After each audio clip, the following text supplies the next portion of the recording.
Fellow delegates, it's an honor of a lifetime, and personally for me and the IBEW, to welcome a sitting President of the United States for the first time in an international convention in our history. You all know, yes, thank you.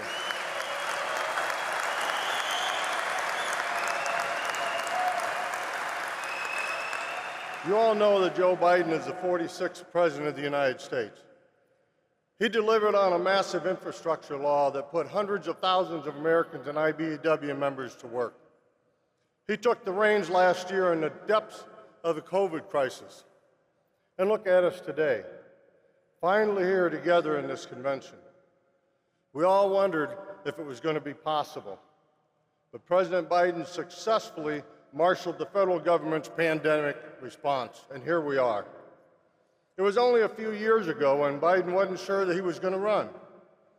He had been a two-term vice president and a long-time senator. He had a distinguished record of public service. I even hate to say this name. Donald Trump was president, and he was doing his best, as we know, to divide and destroy our country. And everyone with the D after their name was running. But let me tell you, we did our due diligence. Not just me, the other officers and the government affairs staff. And we came to the conclusion that you just couldn't win without winning Michigan, Wisconsin, and Pennsylvania. Those were states that we lost in 2016. We needed a candidate who was going to resonate with our members in those states and the rest of the country. And we knew without a doubt that Biden was the only person for the job. Not only did we know that he was the only candidate who could win, but we knew Joe Biden would make a great president. Union isn't a word that he has ever been afraid of using. So we knew that we would never have to twist his arm to get an audience or talk about pro-IBEW policy. Let's be clear, IBEW, the reason we got involved in politics is to deliver public policy that bolsters and industries that strengthens our ability to negotiate stronger wages and better safety and best in the world benefit packages. It was clear to us that he was, yes. It was clear to us that he was the only one in the field of Democratic candidates who would be able to take on President Trump and beat him. So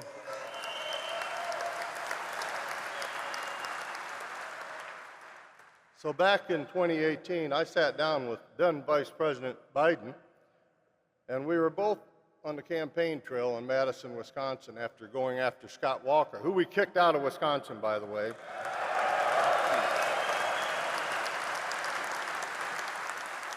It was the beginning of many personal conversations that we would have about the 2020 race. Not just private conversations. We talked in front of members of the IBEW, too. In April 2019, he came to our construction conference right after he had decided to run. And 6 months later, he was back in the IBEW's house to sit down for a Q&A on the political conference, our political conference. He was brave enough to take questions on tough subjects, including nuclear power, carbon capture, electric vehicle charging infrastructure, low union density in solar and wind industry, American manufacturing, sitting and permitting of transmission lines, and labor laws that were stacked against workers. On issues that we had differences, he committed to sitting down with us and working it out with our IBEW family, and he's done just that. On February 4th, 2020, the officers of our great union made the bold decision to do something that we had never done before. We normally do not endorse early in a primary candidacy. But that candidate, as you all know, is Joe Biden. And the IBEW members, many of them who are in this room right now, when we were on the ground with him immediately, and every primary state after that, New Hampshire, Nevada, and South Carolina. And you know that South Carolina tipped the scale and sent him into Super Tuesday with the momentum that he needed to make him the clear winner of the Democratic primary. And we were there with him when he celebrated that win that evening. You, the members and leaders of this great union, were there at every pivotal point on his path to winning the White House. You were knocking on doors. You were making phone calls. You were talking to fellow members on the job site. You were opening up your union halls and your wallets to ensure victory for the American dream of building back better. I served on his transition team. Members of our staff chaired key policy committees and helped shape the Biden agenda on energy, environment, climate, and unions. Joe Biden always makes sure that the IBEW's agenda is his agenda. He has our back, and we have his.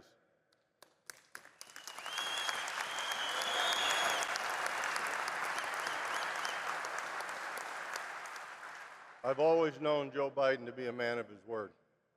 That's why I'm not surprised, and you shouldn't be either, that he is keeping his promises to the American people. He is bringing decency back to the White House.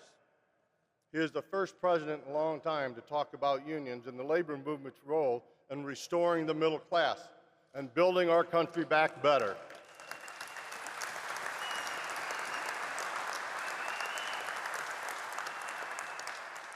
His appointments, executive orders, and actions prove that he's the most pro-union president in American history.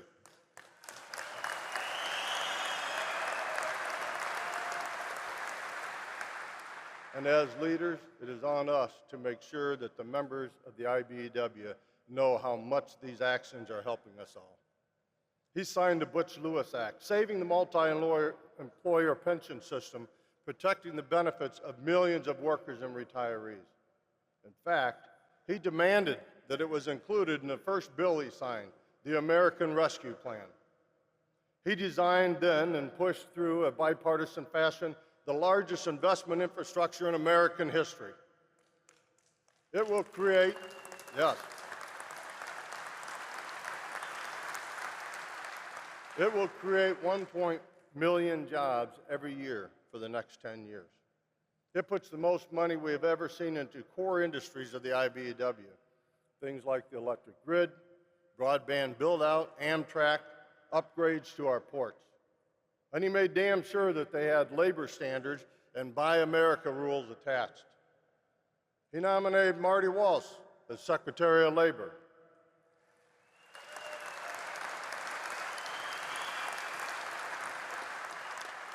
He nominated our own retired 10th District IVP Bobby Klein to the TVA board.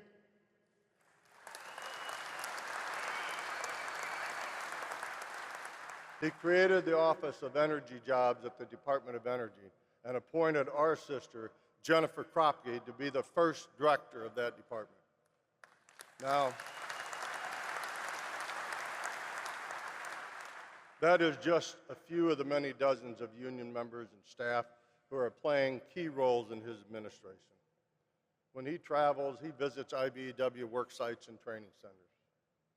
He rescinded President Trump's orders on industry-recognized apprenticeship programs. He launched the White House Task Force on worker organizing and employment to increase union density in the government sector.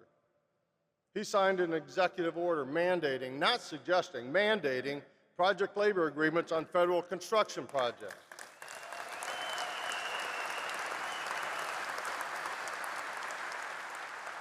And he is absolutely dedicated to the American union workers, doing with all the strong labor protections and living wages. Thanks to President Biden, America is coming back, and the IBEW is building it back better than it's ever been. Roll the video.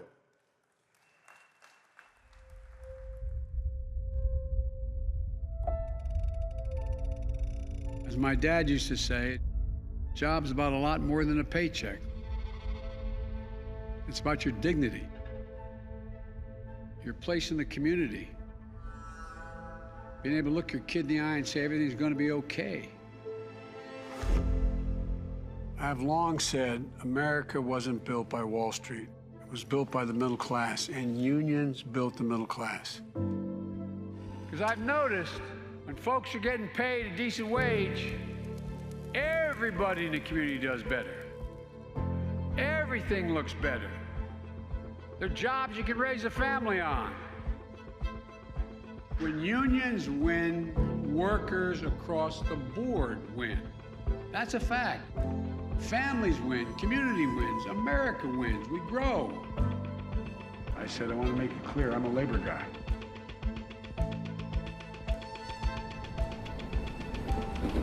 We want to talk about the Recovery Act we have here that we're trying to pass and I think is going to get done, and building the infrastructure in this country. I want to thank you for what you did to support my election this last time out. I wasn't going to introduce my climate plan until I decided I was going to speak to the IBEW, because I wanted to make sure you all knew what I was doing and why it not only was good for the environment, but good for labor.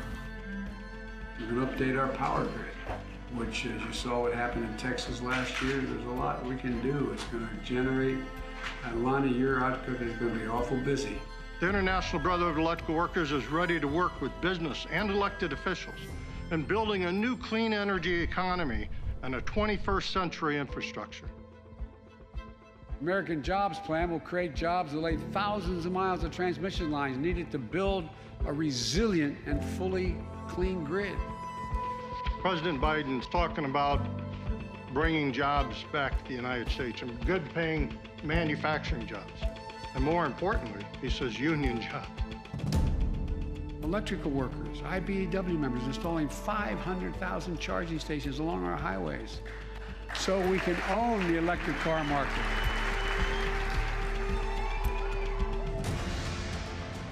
Our economy created 431,000 jobs in March. 7.9 million since I became president. More jobs in 14 months than any president in the history of America has ever created because of you. And I mean it sincerely. You're probably the biggest reason why I'm standing here today.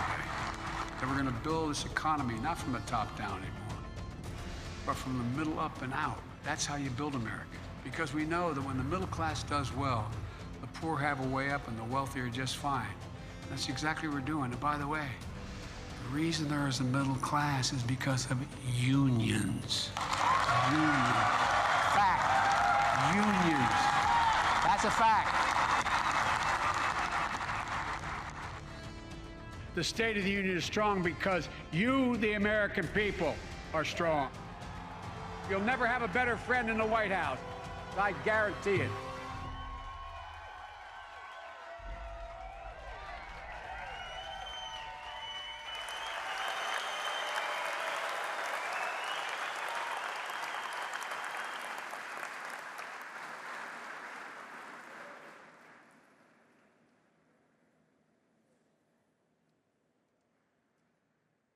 Delegates and guests, the IBEW's 4th International Convention. It's now my overwhelming honor to introduce you, the 46th President of the United States. Our champion, President Joe Biden. Let's hear it up.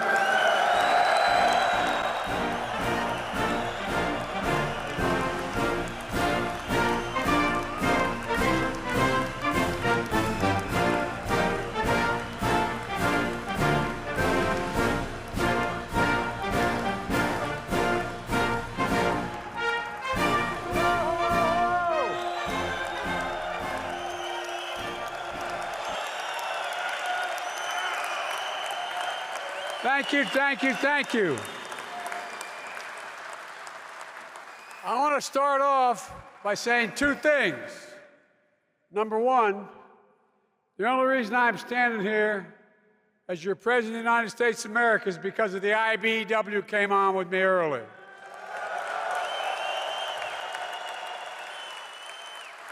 And secondly, is Delaware in the house? Anybody from Delaware? Holler loudly, man, because I want to see you after this is over. Folks, please sit down. Please sit down. Well, Lonnie, I want to thank you. You're a dear friend and one of the great leaders of labor in our time. I mean that. You've been there every time. I also want to thank the IBEW leaders, Kenneth Cooper, Chris Erickson, Paul Noble, and as I said early on, the IBEW was with me when I was a kid running for the Senate in Delaware, and some of them are back there somewhere. And I'm also proud of our Secretary of Labor, a card-carrying union member, Marty Walsh, fighting for union and worker power every day. Milani only have one problem. Sometimes I can't understand him. He talks about cows and cow bonds and all that kind of thing. I wonder what he's talking about sometimes. But he's the best, man. If you got to be in a foxhole, you want him with you. And folks, there's an expression where I come from. You go home with them that brung you to the dance. You all brought me to the dance, and I mean it. I said early on that I was going to be the most pro-labor union president we've ever had for a simple reason. You allow workers to maintain their dignity. You allow them to hold their heads up high. I mean it. It's a lot more than just what you do in terms of their paychecks and their benefits, but it's about their dignity. My dad used to have an expression. Say, Joey, a job's about a lot more than a paycheck. It's about your dignity. It's about your place in the community. It's about, and I swear to God, this is what he'd say. It's about being able to look your kid in the eye and say, honey, everything's going to be okay. Well, the union movement of the United States of America is the primary reason why that happened. The primary reason why that happened. And folks, look, there's so much. We've done a lot, but there's so much more to do. So basic thing is, first of all, thank you, thank you, thank you for your support. Thank you. You're the reason I'm standing here today as president. I've never forgotten not only what you've done for me, what you've done for America. I've said this before, I repeat it again. When I spoke to you about a year ago, you literally built this country. Every investment banker in America would go on strike. Not a whole hell of a lot would happen. But guess what? If you all went on strike nationwide, the country'd shut down. Shut down.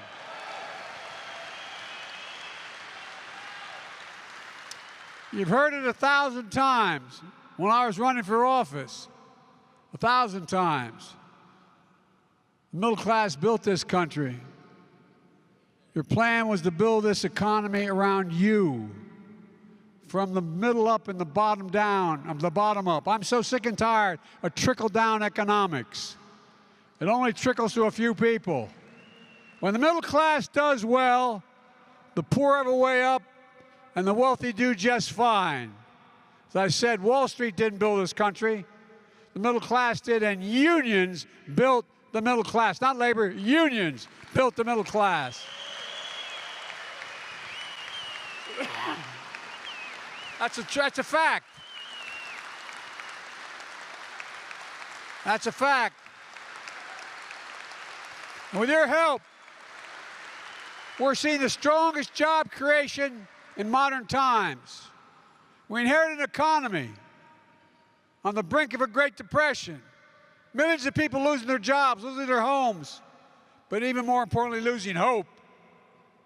But look at the economy today. 8.3 million jobs in my first 15 months in office, a record.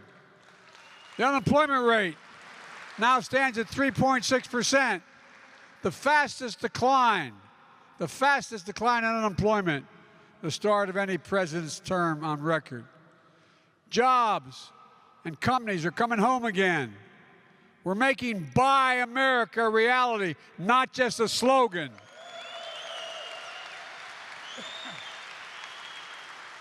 Look, folks, our economy's gone from being on the mend to being on the move. You know, it started with my American Rescue Plan. Because of it, we had the best year of state and local job growth in 20 years.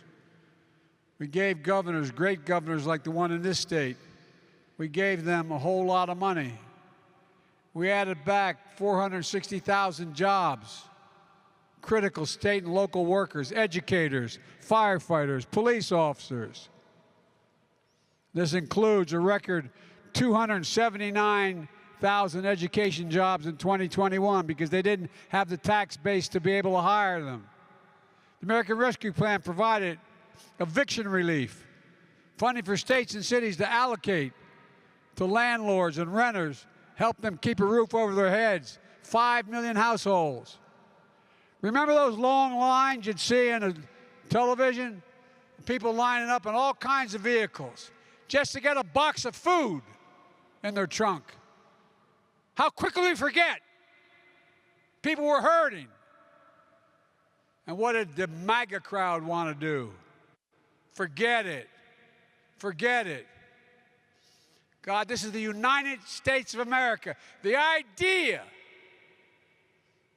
that people would have to wait in line an hour, hour and a half to get a box of food in their trunk. It's just unbelievable. You know, the American Rescue Plan helped 41 million people put food on the table. 41 million. The money in the pockets of hardworking Americans who, through no fault of their own, were in trouble. Giving families what my dad called just a little bit of breathing room. And now, not only is Infrastructure Week finally arrived after 4 years of the other guy, we can look forward to the Infrastructure Decade for 10 years.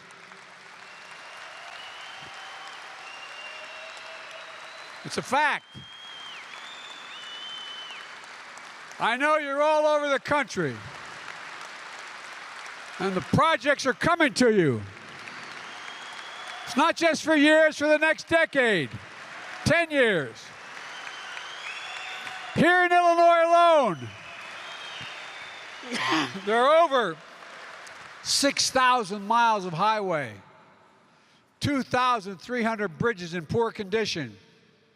This year alone, Illinois will receive $1.9 billion in highway funding for roads and bridges, $297 million dedicated to funding for bridges that are in disrepair.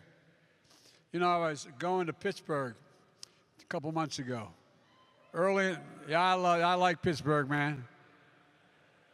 But I was going to Pittsburgh a couple months ago to speak, and as I got there, a bridge going over a culvert looked like about 200 yards long and about at the top probably 120 feet from the little creek below. Totally collapsed. Totally collapsed. Thank God. One of the only things that the COVID crisis did was their kids weren't in school. Otherwise, there'd be hundreds of kids in school buses going across there at the time. This is the United States of America. The idea we have bridges that are collapsing or about to collapse. I really mean it. It just drives me crazy to think about it. And folks, look, Mayor Lightfoot talked about how Chicago has lead service pipes, more lead service pipes and drinking water than any other city in America, affecting nearly 400,000 Chicago homes. And guess what? That lead causes brain damage, particularly to kids in those pipes. The law is going to fix that because every American deserves to be able to turn on a spigot and drink clean water. Nationwide, 10 million homes. Because of the bipartisan infrastructure law, we've announced nearly $3 billion to modernize more than 300 airports across all 50 states, just like this year. Chicago airports are going to receive, just this year, nearly $100 million that can be used to improve runways, taxiways, and terminals. You know, some of you may remember, if you're from New York City, when I was vice president, I landed there to meet with a group to go in and speak to a union convention. Came back out to LaGuardia, and when I was in there, I said, and I walked into the terminal, and there was a sign, one of the escalators wasn't working. It's the God's truth. I looked up, the escalator said, "Will be fixed in 1 month." One of the finest cities in all of America, and you have a sign saying it's going to take a month to fix an escalator. So I made a comment about that at the union I spoke to and the group I spoke with. And it made instant news. Biden was criticizing. Here's what I said. I said, if I took you to an airport, blindfolded you, put you in an airport in Beijing and one in New York, and I said to you, where are you, Beijing or New York? You would have thought the Beijing airport was the American airport with no one in it. Not a joke. And guess what? As I went back to get an Air Force Two, I'm standing there and I get out of the vehicle and I'm on the runway, and there's 9 guys and 2 women with their yellow, bibs on, everything, worked at the airport. I thought, oh God, I'm not going to get up on the train, up on the plane. You know what they said? Thank you. Thank you, thank you, thank you. And guess what? They ended up investing almost $1 billion in the airport. And it works. This is the United States of America. We used to have the finest infrastructure in the world. We were rated #1 in the world. We're now rated number 14. The United States of America. Why? I would argue because of the greed of the folks at the top, not wanting to get things done. But folks, look, we've announced $5 billion, including $615 billion this year alone, so the IBEW can get to work building a national network of 500,000 charging stations all across America.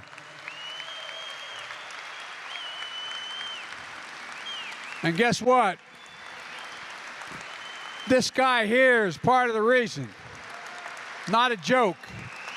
He won't remember this, but I met with all the heads of the CEOs of the major car companies.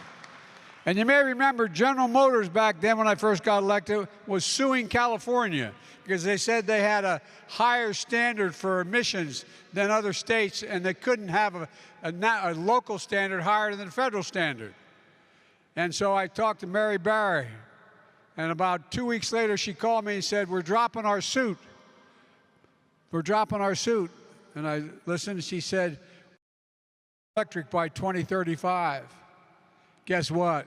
500,000 charging stations are going to have to be built as we build these things.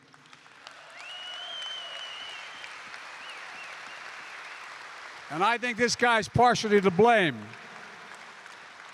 Look, more than $20 billion so IBEW workers can modernize our electric grid, building larger and more resilient transmission lines that can withstand storms and get new and clean energy to our homes. Think about it, folks. Who the hell but you crazy guys climb up poles in the middle of a storm to try to replace a generator? No, I'm serious. I'm genuinely serious. People don't get, we have to let people know more what you actually do.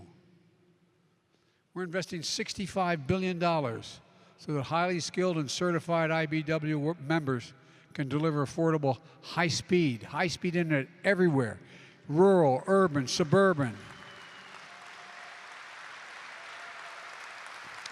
Just this week, I announced that 40 million low-income Americans from families of 4 earning less than $55,000 a year will get high-speed internet installed in their homes for free.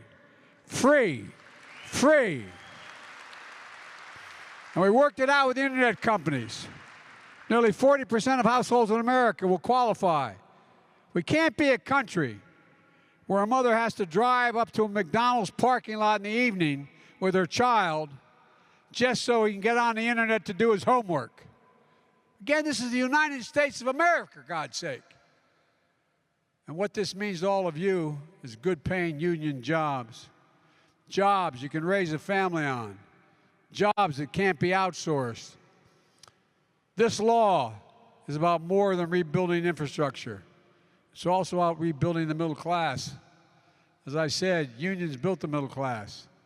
And that's why we made sure the infrastructure law included significant labor protections.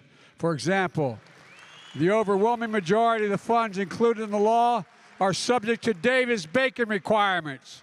So folks rebuilding our country can earn a prevailing wage. Look, It's why we're strongly encouraging grantees who get infrastructure funding to use project labor agreements to ensure that workers building the major projects are well-trained, highly skilled, and have a voice on the work site. That's why I continue to call on Congress to fully and finally pass the PRO Act, which makes it easier for workers to organize a union.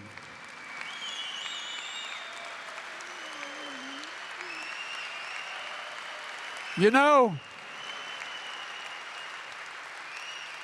I'm not just saying this to be pro-union. I'm saying this because I'm pro-America. Look, when Congress passed the National Labor Relations Act in 1935, it didn't just say we should allow unions.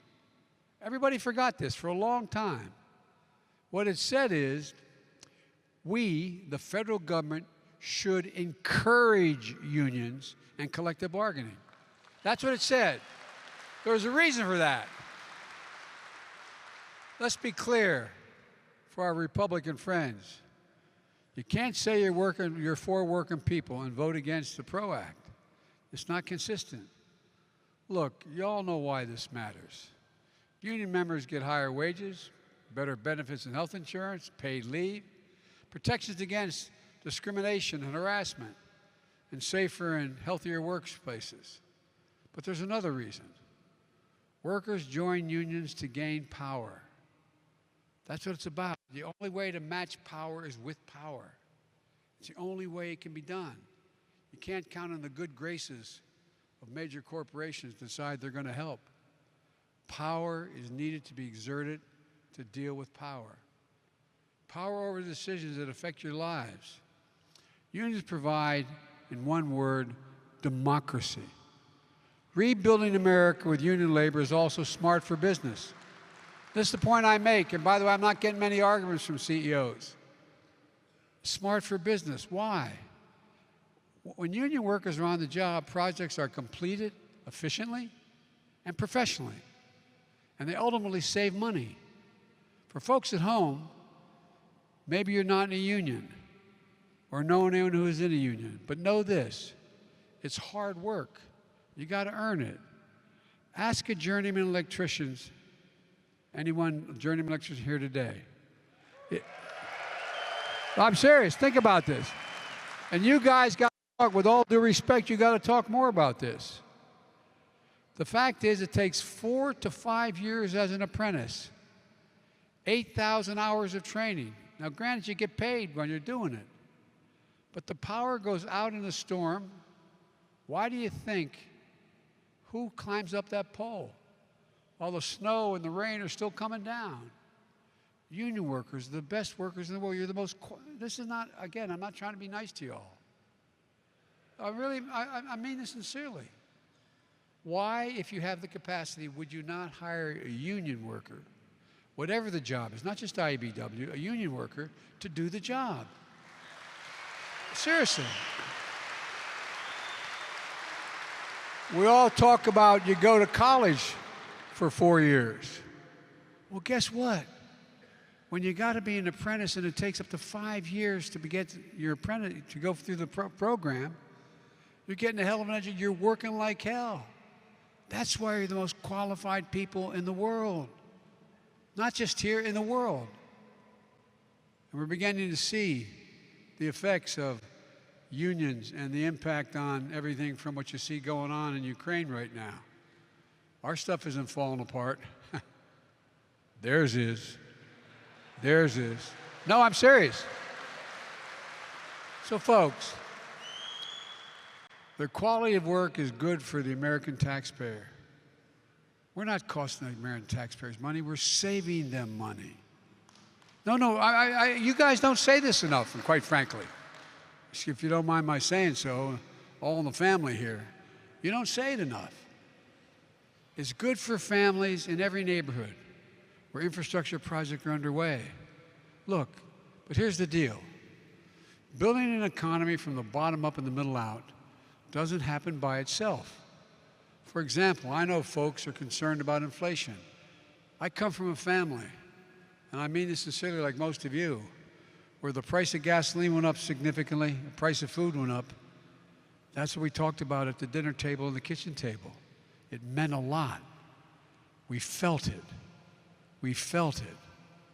I understand.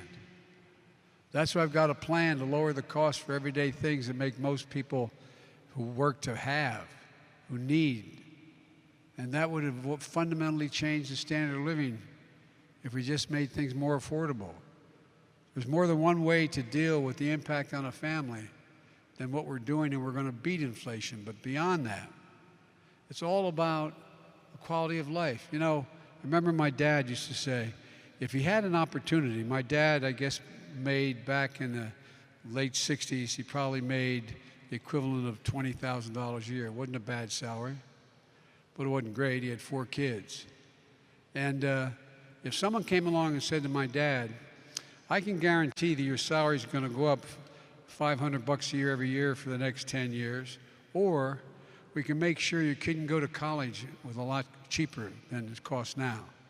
I can make sure your cost of electricity and energy in your home is down, not up. I can make sure that you're going to be in a position where you're going to have the roads in front of the house are going to be paved. What do you ask for? My dad would say, all the rest relates to my standard of living. That's what middle-class folks are concerned about.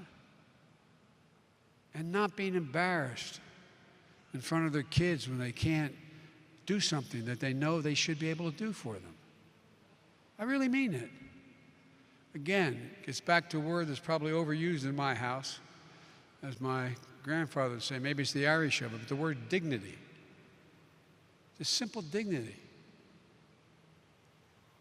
And so there's so many things we can do that don't do anything other than make the country better and don't cost the taxpayers more money if we just decide to be fair and everybody begin to pay their fair share.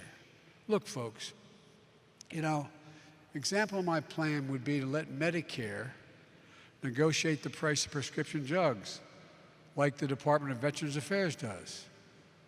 We say to the companies that are the drug companies, we're only going to pay X number of dollars for the following thing. If you don't want to do that, we're not going to buy any of your drugs. Well, since you got thousands of people and when you're talking millions of people, they say, okay. But here's the deal, going back to this idea, just making sure we have basic dignity. You know, putting a cap on the price of insulin. Many of you have children, or maybe some of you have type 2 diabetes. People with type 2 diabetes need their insulin shots. Need them. It's not like an option. Not like an option. Well, guess what? It costs the drug companies $10. Hear me? $10 to make that insulin. And counting in all the research and development they did to get to that point. Yet, you know what the average cost of insulin for a month for a type 2 diabetic is? And there's 200,000 kids out there who have type 2 diabetes. The average cost is $640 a month. Now, what the hell do you do as a mom or a dad if you don't have private insurance and you don't have coverage? Not only do you look at your child, I mean this sincerely from the bottom of my heart. You look at your child, and not only do you worry about where they're going to live, because you got to divide up what little you have and maybe stretch it out. What do you think it does to you as a parent looking at your child? Talk about being deprived of your personal dignity. What the hell are we doing? Why? Think of the difference it would make for millions of Americans struggling every single month to afford insulin for their child. Take child care. In a city like this, or in major cities in America, it costs about $14,000 a year per child who's not school age. I remember, I was 29 years old. You guys helped get me elected to the United States Senate. I wasn't old enough to be sworn in. I was down in Washington interviewing staff before I was sworn in. I got a phone call from the first responders in my state. Said, you got to come home, there's been an accident. I said, what happened? I said, well, a tractor trailer broadside at your wife's car with your 3 kids while they're Christmas shopping. And the poor young woman they put on the phone to tell me said, and your wife's dead, your daughter's dead, and your boys are really hurt. So I went home, obviously. And I didn't want to stay in the Senate. Wanted no part of it. But because of some really fine men, 1 Republican, 5 Democrats, they convinced me that, well, Joe, just come and stay 6 months. Help us organize. See how smart I was? We had elected 58 Democrats and a Democratic governor in my state that would have appointed a Democrat. So I said, okay, I thought I had to go because to help. Well, one of the things I found out was, how am I going to take care of my 2 little boys, almost 3 and almost 4? I couldn't afford daycare. I couldn't afford child care. Not a joke. I was making $42,000 a year, which was a lot of money as a U.S. Senator. I couldn't afford it. Thank God I got a big family. My dad would say, family's the beginning, middle, and the end.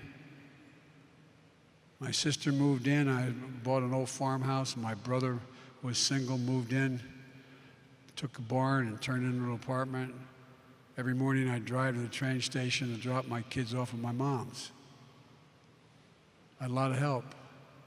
But it made me realize, how about that single woman with a high school education or less, with 2 little kids, or that dad? How in God's name they can make it? And yet, how can they go to work? The point being that if we just said anyone a family making under 120 grand a year would not have to pay more than 7% of their income for child care, we'd cut in half the cost of child care on a yearly basis, making it much easier for a whole lot of people to be able to work. We'd put over 200,000 women back in the job market who are leaving only because they can't afford child care. Folks, imagine what that would mean to the standard of living for a household. Folks, there's no reason why we shouldn't get a tax credit for weatherizing your homes.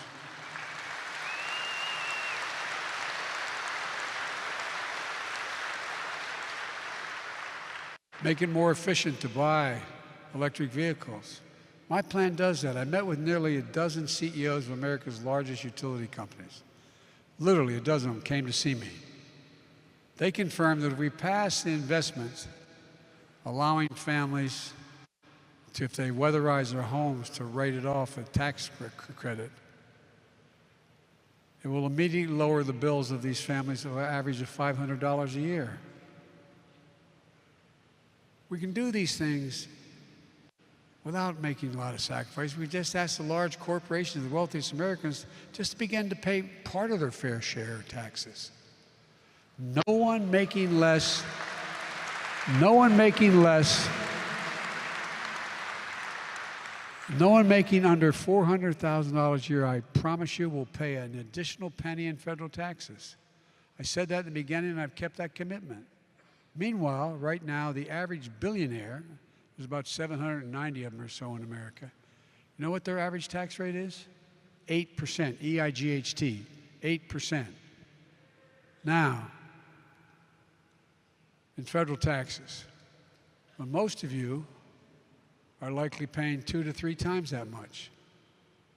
No billionaire should be paying a lower tax rate than a teacher, a firefighter, an electrician, a cop. No, I mean it.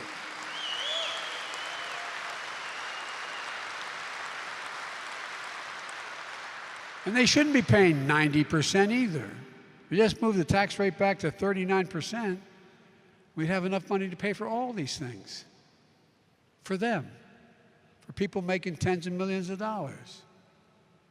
This is about fairness. It's about dignity. It's about fiscal responsibility. My Republican colleagues say these programs to help the working class and middle class people, they say that's why we have inflation. They're dead wrong. Under my predecessor, the great MAGA king, the deficit increased every single year he was president.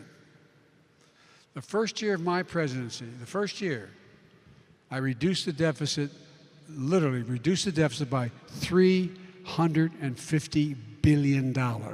First year.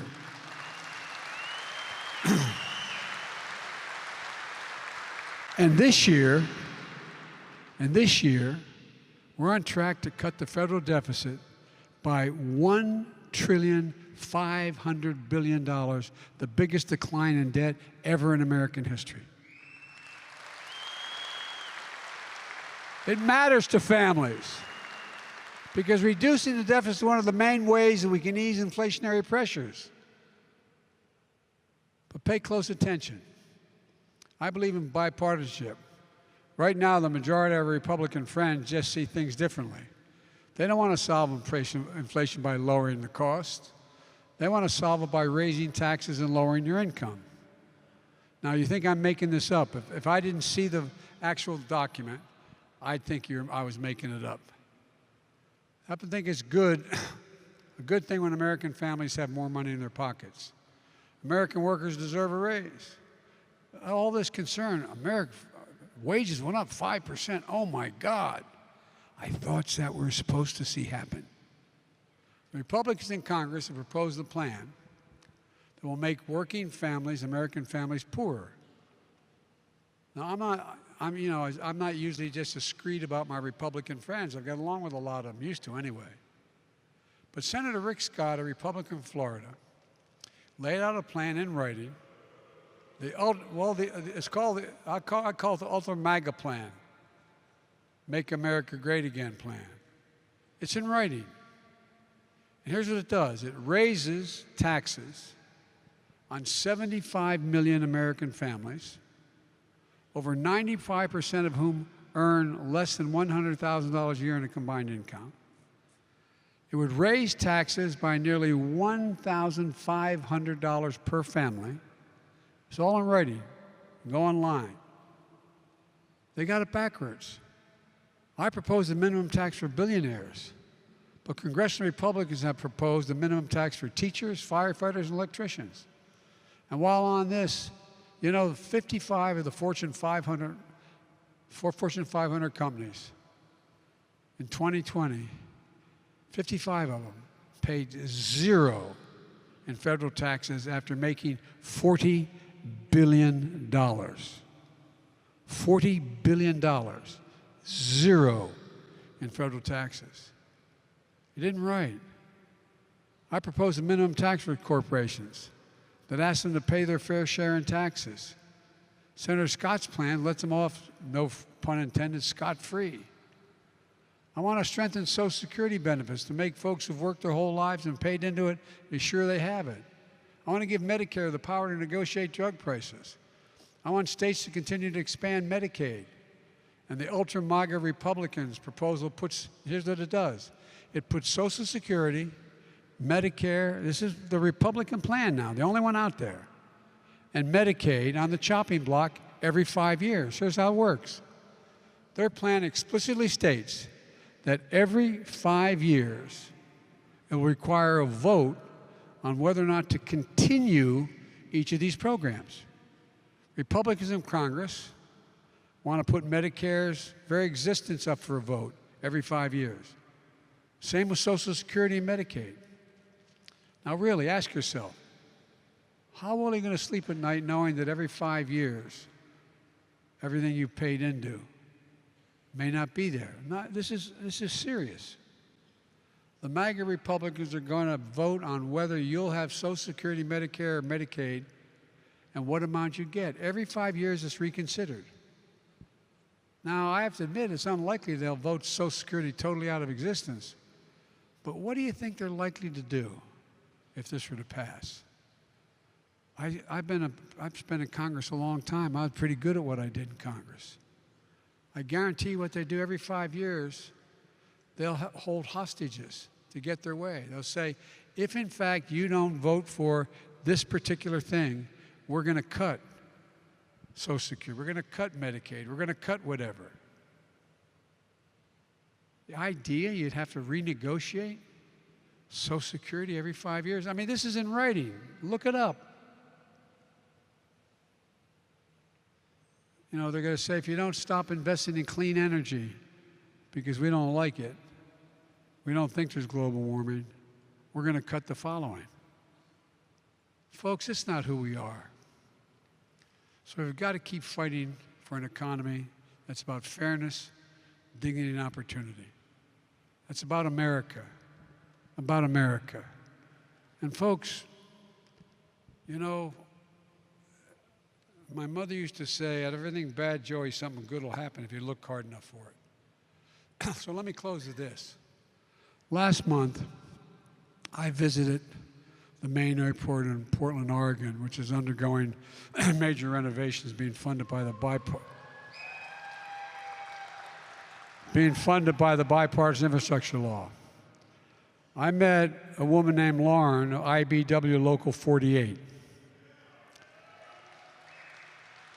She came up to me and she shared what the job meant to her, how she grew up poor, was raised by a single mom, how she bounced around in different careers until she became an apprentice with the IBW. She's putting in her years and the thousands of hours she needs to put in to become a journeyman electrician. Lauren told me that the airport will symbolize the crown jewel of the Pacific Northwest, but will also symbolize something else, a better life. A better life for an IBW member. That means fairness and dignity in the workplace. And it'll be a symbol for a better America because the IBEW is just getting started. Folks, I promised you that I'd be the most pro-union president in American history because I know this.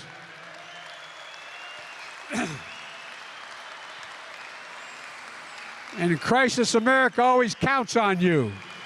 So you can count on me to keep fighting for you. Keep going.